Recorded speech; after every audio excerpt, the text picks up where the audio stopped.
ప్రపంచ దేశాలు మొత్తము సిగ్గుతో తలదంచుకునే విధంగా మతం ఆధారంగా ఒక మనిషిని నిర్భాగ్యంగా హిందూ వ్యక్తి అయినందుకు వారిని హింసించి కాల్చి చంపడము, దాన్ని చూసి ప్రపంచ దేశాలంతా కూడా నివ్వరపోయి చూడడం. కాబట్టి ప్రపంచ దేశాలకు నేను చెప్పబోయేది ఏంటంటే బంగ్లాదేశ్ను బహిష్కరించాలి.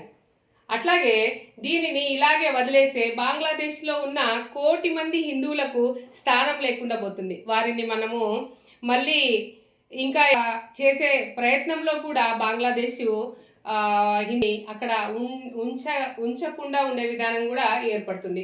కాబట్టి ప్రపంచ మానవాళికి ముప్పు అని గ్రహించాలి.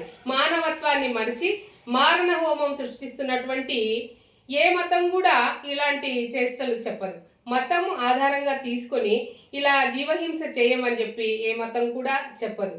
కాబట్టి హిందువులంతా కూడా ఇప్పుడు మనం సంఘటితం కావాల్సిన పరిస్థితి ఏర్పడింది. ఇలాంటి సిచ్యువేషన్ మరి ఏ దేశంలో కానీ ఎక్కడ కూడా కలగకుండా ఉండడానికి మనమంతా కూడా సంఘటితం కావాలి. లేకపోతే హిందువుల మనుగడ అంటూ కష్టసాధ్యం. బంగ్లాదేశ్లో చట్టము నిద్రపోతుంది, దైవం మూగపోయింది. అక్కడ చలిమంటలు కాల్చుకోవడానికి మన హిందూ కావాల్సి వచ్చింది.